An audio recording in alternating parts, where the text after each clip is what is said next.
Thank you. Thank you very much. Okay, so, sorry guys. We're going to start with 156 and then go to 237. What do you guys want to talk about? Just give me a second to get on the mic. Thank you so much. First of all, back here? To your right. right. Yes. Hi there, Margaret Carrero with KNX Radio here in Los Angeles. First of all, congratulations. Such a phenomenal film. Thank you. Just have to get reaction to what went through your head when La La Land was announced the winner, and then just a couple minutes later, it came for you guys, for Moonlight. I think all the movies that were nominated were worthy, so I accepted the results. I applauded like everyone else. I noticed the commotion that was happening, and I thought something strange had occurred.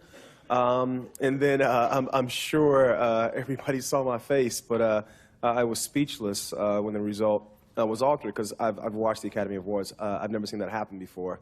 And so it made a very special feeling, even more special, but not in the way I expected. Yeah. Yeah. We're going to 237 and then down to 269. Big congratulations to you guys. I must say this film feels a bit life-changing because it's such an experience of filmmaking. For us as audience members, for you guys being so involved in the project, what will you remember the most about this life-changing experience for you? The last 20 minutes of my life have been insane. I don't think my life could be changed any more dramatically than what happened in the last 20 or 30 minutes. But I also think, too, working on this film with everyone here, all the cast that is somewhere drinking champagne, I'm sure, it's just been otherworldly, I will say. And I never expected so many people to see the film, but even a step further, so many people to see themselves in the film. I was in Germany, and this guy stood up and said, you know, I'm from rural Germany. You know, in 20 minutes into this film, I didn't see Alex Hibbert, I saw myself. And that was how I felt in working on it. I had one idea of what I was doing, and then I realized that everyone else was bringing this other thing that was much more beautiful than my idea could ever be. So, yeah, beyond life-changing. Oh. 269, and then we're going to 14. Right over here. Congratulations again. Given the impact that Moonlight has had, do you think that this will help break down barriers for more stories about LGBT people of color? The hope that we have today about telling stories is that those people, the ones who we are leaning on to make those stories, were watching and found a platform that they saw they could stand on. I remember sitting back somewhere watching Dustin Lance Black, Except for Milk, and thinking, maybe one day me, and here I am. So if that's any indication, I hope we are moving in that vein. I hope the storytellers up here and their proud journey here can imprint on someone out there watching, that they too can stand here too, and also tell their story as daringly, as intimately as possible. I might just add, sorry, because we didn't get a chance to thank our courageous distributor, A24. This project didn't really have a lot of comps. It was kind of outside of like the modeling of what, you know, a movie should be in terms of return on investment in that. And I think that this outcome for Moonlight, independently of tonight, but just the effect it's had domestically around the world, hopefully creates some incentives to make stories like this in all different forms. So that was not far from our minds as well. We're going to 14 and then 59. Hi, Andrea Mandel from USA Today. This question is for Barry Jenkins. What explanation were you given for the mix-up tonight? No explanation. Things just happen, you know? I will say I saw two cards, and so things just happen, you know? I did, but because I wanted to see the card, and Warren refused to show the card to anybody before he showed it to me. And so he did. He came upstairs and he walked over to me, and he showed the card. Everybody was asking, can I see the card? He's like, no, Barry Jenkins has to see the card. I need him to know. And he showed it to me, and I felt better about what had happened. I will say to all you people, please write this down. The folks from La La Land were so gracious. I can't imagine being in their position and having to do that. We spent a lot of time together over the last 6 months, and I can't imagine being in their position and having to do that. So it's why. I wasn't speechless because we won. I was speechless because it was so gracious of them to do that. Yeah. We're going to 59 and then down to 258. The card said Best Picture, Moonlight, Dee Dee Gardner, Jeremy Kleiner, Adela Romansky, but there were 2 cards.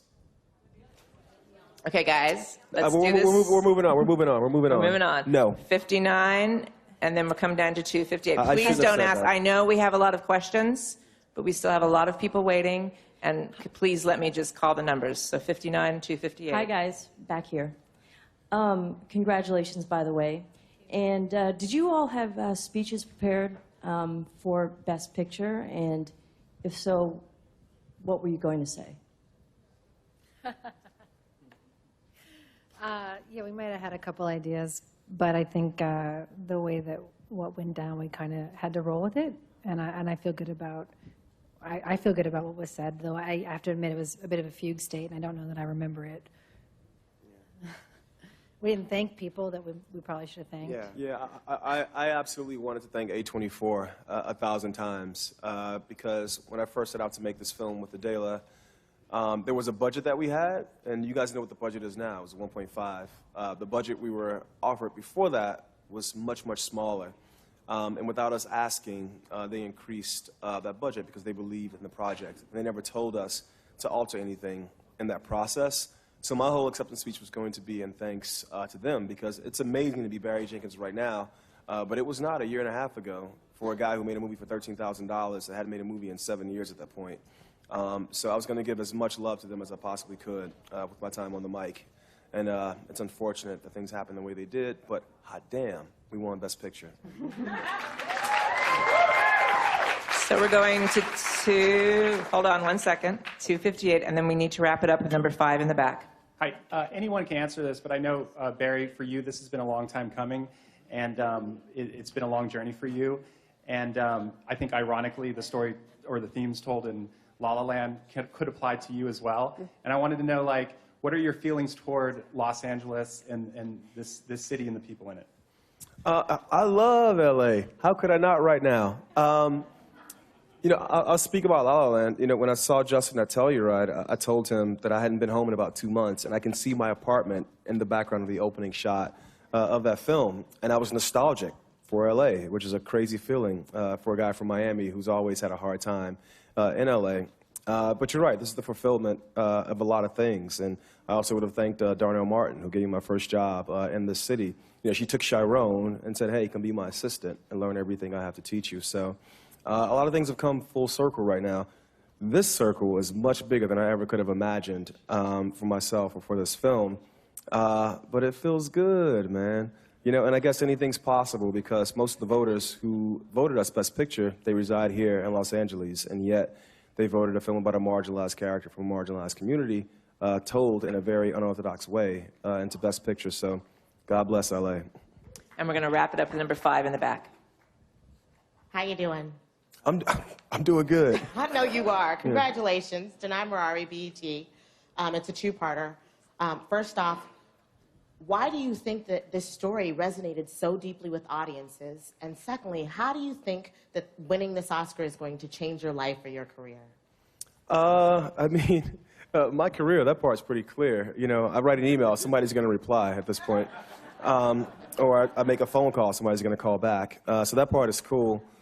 But why this film? You know, I can't say. I kind of took it off the table when we came to making this. I mean, Terrell put so much truth in what he wrote in the piece in Moonlight, Black Boys Look Blue. I tried to take that truth and manifest it on screen. And the only thing I could speak to was that whatever authenticity, whatever fire this guy had in his belly, people saw it, and they reflected the same fire in their belly. Barry does this often where he deflects the fact that, you know, sure, I may have brought my truth to the table in the original script. However, what Barry continued to do when he rewrote the script and when he started shooting, when he started casting, when he was working with those actors, was continue to see himself in those moments, those intimate moments. And everybody can relate to that because we all know that moment that we felt awkward. Because Barry found the moment he was awkward and he put it on screen. And so for me, that's the lightning rod that keeps bringing people back. We're putting our true feelings, our true selves there. And this man did it, you know, in 25 days with a cast and crew who was in and out in Miami in the dreaded heat. But we did that with love and compassion and fullness. And I think that's what keeps bringing people back to the cinema. Thank you so much, and congratulations. Thank y'all. Thank you, guys.